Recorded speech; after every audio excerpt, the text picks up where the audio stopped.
Hola, ¿qué tal? Muchísimas gracias por continuar con el aprendizaje de esta materia. Muchísimas gracias por querer seguir adelante, por querer conocer. Gracias también por la atención brindada, por esas ganas, por ese día con día, estar esperando el momento de llegar a ver la clase, de esperarla con ansias. Y eso es bueno, eso es bonito porque habla muy bien de usted. Eh, en el tema de hoy, como lo están viendo allí, vamos a hablar acerca de los pobres. Los pobres de Yahvé. Fíjense, en un primer momento quiero que recapacitemos, que analicemos cuál es el significado de la palabra pobre. ¿Qué se te viene a la mente a ti cuando escuchas la palabra pobre? Bueno, seguramente eso que estás pensando es tu visión y estará genial. Más de alguno seguramente pensó en que pobre es aquel que no tiene nada, que no tiene trabajo, que no tiene eh, dónde vivir, que no tiene cómo vestirse, que no tiene cómo comer, que tantas carencias que se nos vienen a la mente que podemos necesitar o que alguien puede necesitar y por eso lo catalogamos como pobre, pero evidentemente la pobreza no solamente es material, sino que también puede ser espiritual. Y es lo que vamos a ver en este pequeño tema. Así que nos ponemos en el contexto de los pobres de Yahvé. Entonces nos ponemos en el contexto del pueblo de Israel. Fíjense que surgieron dos tipos de personas en el ámbito religioso. Y los primeros son los infieles. No esté pensando en aquel o en aquella, en el tóxico, en la tóxica. No, no esté pensando en ese tipo de infieles, sino que piense por favor en esas personas que cuando no ven cumplidas sus expectativas en la fe, en la religión, hacen todo lo que sea contrario a aquello que creyeron y a un primer momento es convertirse al paganismo. Por poner ejemplos muy actuales, ¿verdad? ¿Cuántas personas tal vez ustedes conocen que pertenecieron a tu iglesia, que pertenecieron a una determinada congregación, a una determinada religión y ahora no quieren saber absolutamente nada de eso porque se vieron traicionados, se vieron eh, desilusionados e incluso se vieron coartados con todo lo que ellos estaban haciendo, con todo lo que estaban viviendo y por ende optaron por convertirse al paganismo. Quizás ahorita a nosotros nos suena bastante raro la palabra pagano, ¿verdad? Pero, pero los judíos se hicieron paganos, es decir, aquellas personas que ya no quisieron saber nada de la fe judía, de la fe en el Dios verdadero, pues se hicieron paganos. Gente que dejó de creer, dejó de esperar, se rindieron y eso es triste, ¿verdad? No tener un por qué creer, un por qué vivir, pues es bastante difícil y pues optaron por lo más fácil, el no hacer nada. Entonces, el convertirse al paganismo, pues es como renunciar a la fe y ya todo me da igual, ¿ok? Por tanto, se olvidan del Dios verdadero. Evidentemente, pues no quieren saber nada de Él.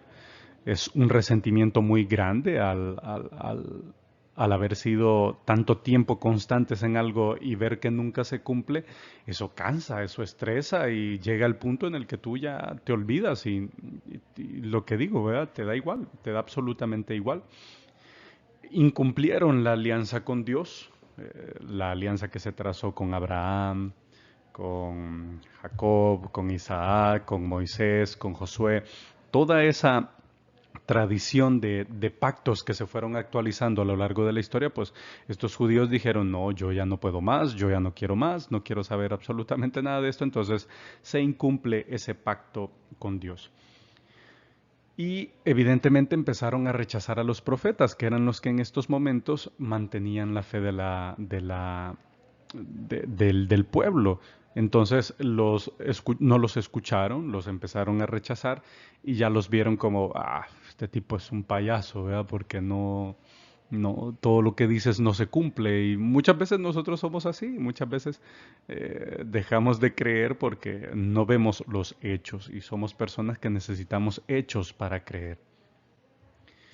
Y por último, pues renegaron de Dios y evidentemente eso es lo que hace una persona herida, lastimada, porque no se cumplió lo que ellos quisieron. Entonces, renegar es una de las actitudes más concluyentes acerca de este tipo de vida. Por otra parte, están los fieles. ¿Y quiénes son los fieles? Somos nosotros, ¿quiénes somos? ¿Quiénes somos los fieles? Fueron los que no se apartaron de Dios. Fueron las personas que a pesar de todo lo que vivieron, de todo lo que pasaron, de todas las conquistas, de todas las arrastradas, de todas las somatadas que les dieron los otros pueblos, pues no se apartaron de Dios, permanecieron fieles, estuvieron allí. Así como nuestras abuelitas, ¿verdad? ¿Se han fijado nuestras abuelitas? Ahí están pendientes de nosotros.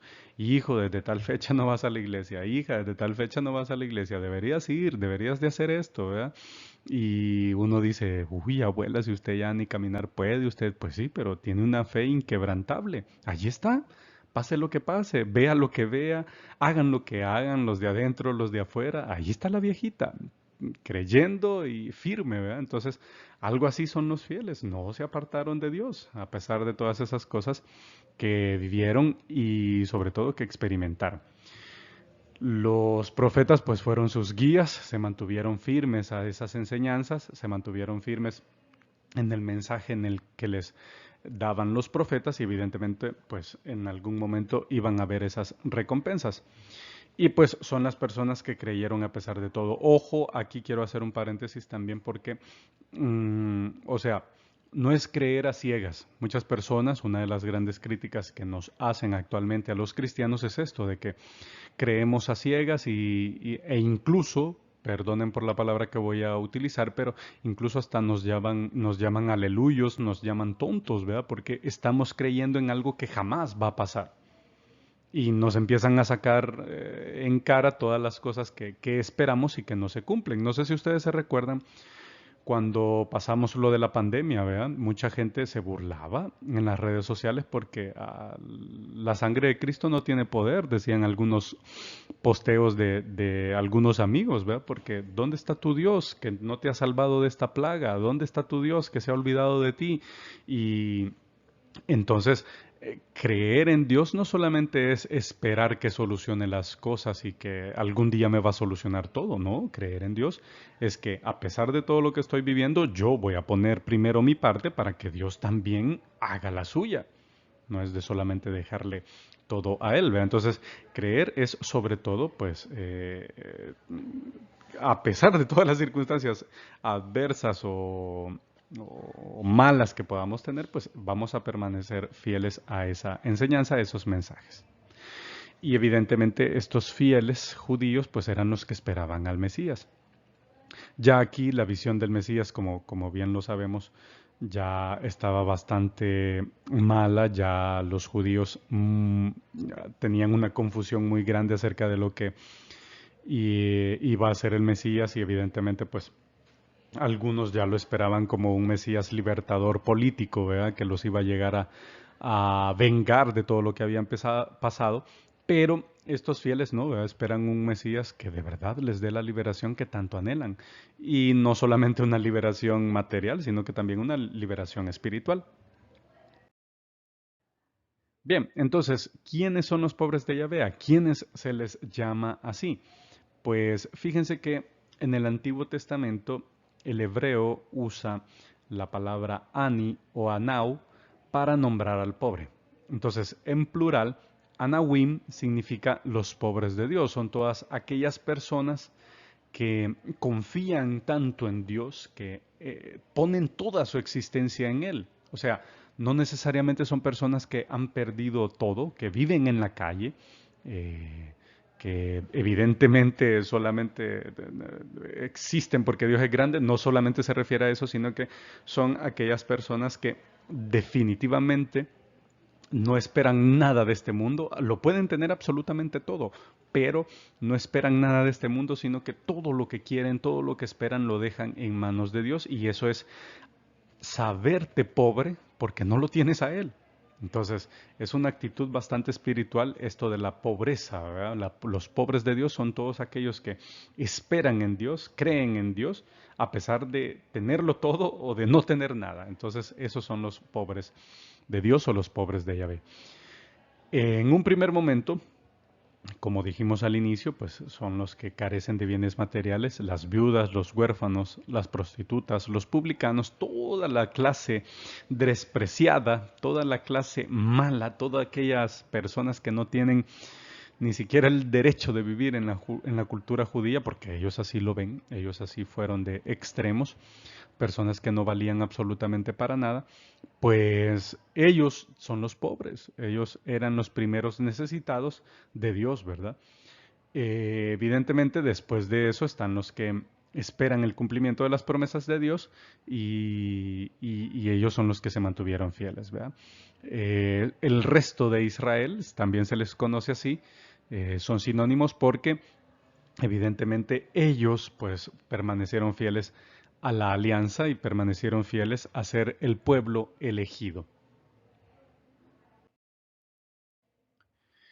Jesús, me estoy adelantando un poquito porque ya dentro de un par de temas más vamos a hablar acerca de Jesús más directamente, pero Jesús tuvo un ministerio bastante lleno de atenciones hacia los pobres. Fíjense, ahí está la cita bíblica de Lucas 4, 18, 21, que dice que él ha sido ungido, ¿verdad?, por el Espíritu para anunciar a los pobres la buena nueva. Ha venido por los cautivos, a devolver la vista a los ciegos, libertad a los oprimidos y proclamar un año de gracia del Señor, ¿verdad? Es decir, él en un primer momento se queda con la gente pobre. A él le encantaba mucho compartir con la gente pobre. Y es algo que hoy en día nos recriminan mucho a los cristianos, ¿verdad? Nos hemos olvidado absolutamente de los pobres. Y es cierto, hay que ayudarles, hay que facilitarles mucho las cosas, pero tampoco hay que caer en un asistencialismo eh, bastante básico, ¿verdad? O sea, los pobres, las personas no solamente necesitan que se les solucione su vida material, sino que también se necesita salir de esa situación. Esa es la mejor ayuda que le podemos hacer a un pobre, ¿verdad? Entonces, pero evidentemente fueron los primeros que tuvieron esa dicha de poder ser los primeros objetivos de nuestro Señor. Luego, pues ahí en Lucas dice, ¿verdad?, que Dios, o mejor dicho, Jesús bendice a su Padre porque le ha ocultado las cosas que le está anunciando a los sabios e inteligentes y se las ha revelado a los pequeños, a todas aquellas personas que no contaban para la sociedad. Entonces Jesús puso su mayor énfasis en este tipo de personas. Bien, para reflexionar, fíjense, aquí traigo un tema bastante controversial hasta cierto punto, y es que a los católicos pues les recriminan todas esas cosas que están viendo en la imagen, las riquezas del Vaticano y la miseria del mundo, ¿verdad?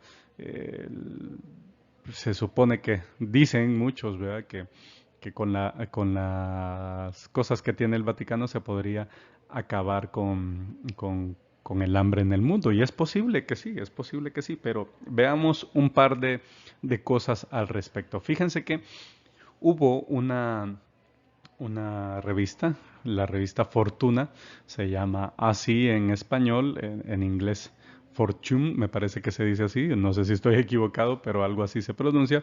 Entonces, ellos sacaron un artículo en el que hablan acerca del Vaticano y pues dan a entender que de las riquezas que el Vaticano posee, pues en realidad ninguna de las más grandes, ninguna le pertenece porque son propiedad o son patrimonio de la humanidad. Y tanto así que investigaron cuáles son las 500 empresas o compañías que son las más grandes del mundo mundial, que más riqueza tienen, y para una muestra pues les pongo las 8 primeras que la encabeza Walmart, es una de las empresas más ricas de este mundo, y fíjense que el Vaticano ni siquiera alcanza a ser de las 500 compañías más ricas del mundo. O sea, ni eso, ni entre las 500 compañías más ricas del mundo aparece el Vaticano. Fíjense, pues voy a hacer una especie de crítica final, ¿verdad? Con este tema. Voy a hacer una crítica final. Una crítica buena, no es una crítica mala. Las críticas no solamente pueden ser malas, ¿verdad? Entonces, para poner un ejemplo muy práctico, muy de nosotros, ¿se recuerdan ustedes que en el tiempo de la pandemia nuestro gobierno, pues, eh, dispuso una cierta cantidad de dinero para ciertas personas que se supone se tenían que beneficiar de ese programa? La gente se volvió loca. Se recuerdan que estábamos a media pandemia y la gente salió a la calle sin importarle nada por la cantidad de dinero que les iban a dar. Hubo familias que incluso salieron beneficiados en esa misma familia, dos personas e incluso hasta tres, y ya era una cierta cantidad de dinero muy grande. Se recuerdan que aproximadamente eran $300 lo que le daban a la persona y pues era dinerito ya, ¿verdad? Ya es un sueldo mínimo casi. Entonces, la pregunta es, ¿qué hicieron las personas con ese dinero? ¿De verdad lo utilizaron para, entre comillas, salir de la pobreza que estaban viviendo? ¿O para qué utilizaron ese dinero?